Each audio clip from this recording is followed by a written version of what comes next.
दोस्तों, पिछले कुछ दिनों से मुझे कुछ मीडिया वालों के टेलीफोन आ रहे हैं और वो मेरे से सवाल ये पूछ रहे हैं कि क्योंकि मैं विधानसभा में और दिल्ली सरकार में प्रारंभिक वर्षों से रहा हूं, तो वो कह रहे हैं कि क्या पहले वाले मुख्यमंत्री भी इसी तरह सरकारी बंगलों में रहते थे जैसे वर्तमान रहते हैं।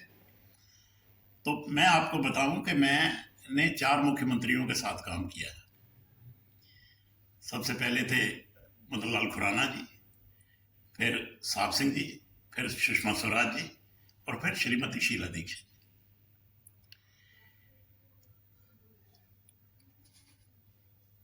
पहले जो लोग मंत्री होते थे वो बंगलों के पीछे ऐसे भागते नहीं थे। उन उनके अपने घर भी दिल्ली में थे जिसमें वो जाके रातें बिताते थे, घर अपने जाके सोते थे। और जो सरकारी बंगले हैं उनको इस्तेमाल करते थे मीटिंगों के लिए, डेलीगेशनों के लिए, सरकारी समारोहों के लिए, प्रेस कॉन्फ्रेंस के लिए वगैरह वगैरह। उदाहरण के तौर पर मदन लाल खुराना जी रहते थे कीर्ति नगर में, लेकिन उन्होंने बंगला ले रखा था 33 नंबर शामनाथ मार्ग। वहां पर सरकारी काम अंजाम देते थे, रात को सोने अपने घर चले जाते थे। उसके बाद साहब सिंह जी आए। साहब सिंह जी शामनाथ मार्ग पे एक बंगला था, शायद 9 नंबर था, और वो सोने अपने गांव मुंडका चले जाते थे, रातें वहां परिवार के साथ बिताते थे। सुषमा जी बहुत कम अरसे तक रही, 4-5 महीने रही कुल। और उसके बाद शीला जी जो हैं, उनके पास निजामुद्दीन में फर्स्ट फ्लोर पे अपना घर था, लेकिन उनको सरकारी बंगला अलॉट हुआ पहले मथुरा रोड पर और फिर मोतीलाल नेहरू मार्ग पे। 2 स्पीकर भी थे जिनके पास सरकारी बंगले तो थे, लेकिन वो उसको इस्तेमाल बहुत कम करते थे। पहले स्पीकर थे चरतीलाल गोयल, उनको राउज वेन्यू में बंगला अलॉट हुआ था, लेकिन वो सोने अपने घर जाते थे कमला नगर, रूपनगर में, या बाद में बनारसी दास स्ट्रीट में। चौधरी प्रेम सिंह थे, उनको सरकारी बंगला अलॉट हुआ था पहले 9 शामनाथ मार्ग में, फिर 1 red staff road, flag staff road, जिसका आजकल जो बड़ा चर्चा में है, वो बंगला। और वो सोने जाते थे अपने घर गांव लाडो सराय।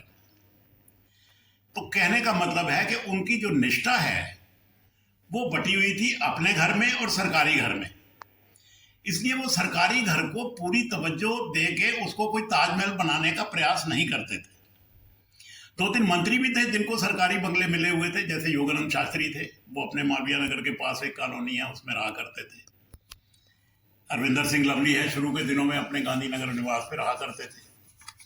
दीपचंद बंधु हैं, वो 33 शामनाथ मार्ग में रहते थे। जब खुराना जी ने खाली कर दिया तो बाद में वो अशोक विहार में जो उनकी कॉन्स्टिट्यूंसी भी थी, अपना घर भी था, वहां जाके रहते थे।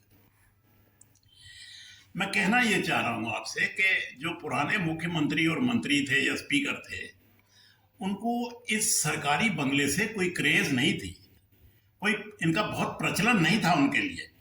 वो सरकारी बंगले को इसलिए ताजमहल वगैरह बनाने में विश्वास नहीं रखते थे। परिवार के साथ, स्टाफ के साथ, अपने परिवार और अपने रिश्तेदारों के साथ घर में जाके अपने रहते थे। सरकारी कामों के लिए इन बंगलों को इस्तेमाल करते थे।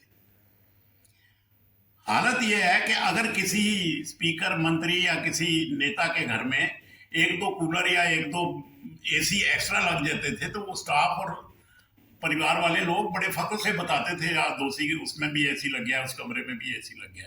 तो केवल इतनी यहाँ तक बात रहती थी। अब वाला हाल नहीं है कि एक आदमी के बंगले में 30-30 एसी लगे हुए हैं। ये प्रथा तब नहीं थी। सबसे यूनिक एग्जाम्पल जो दिल्ली का है वो एक ऐसे आदमी का है जो कि बेचारा संत था।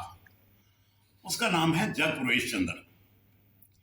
जब खुराना जी मुख्यमंत्री थे तो जग प्रवेश जी थे विपक्ष के नेता, उस नाते वो सारी सुविधाओं के हकदार थे। लेकिन आप जानते हैं जग प्रवेश जी रहते कहां थे? जग प्रवेश जी रहते थे अपने 1.5 कमरे के मकान में, खान मार्केट में, फर्स्ट फ्लोर पर, और उनके साथ उनकी एक बुजुर्ग बहन भी रहती थी। और हालत उस मकान की, कमरे की उनके ऐसी थी कि 5 आदमी अगर आए हैं मिलने तो 3 खड़े रहते थे, 2 ही बैठ पाते थे, क्योंकि बैठने का स्थान ही नहीं था।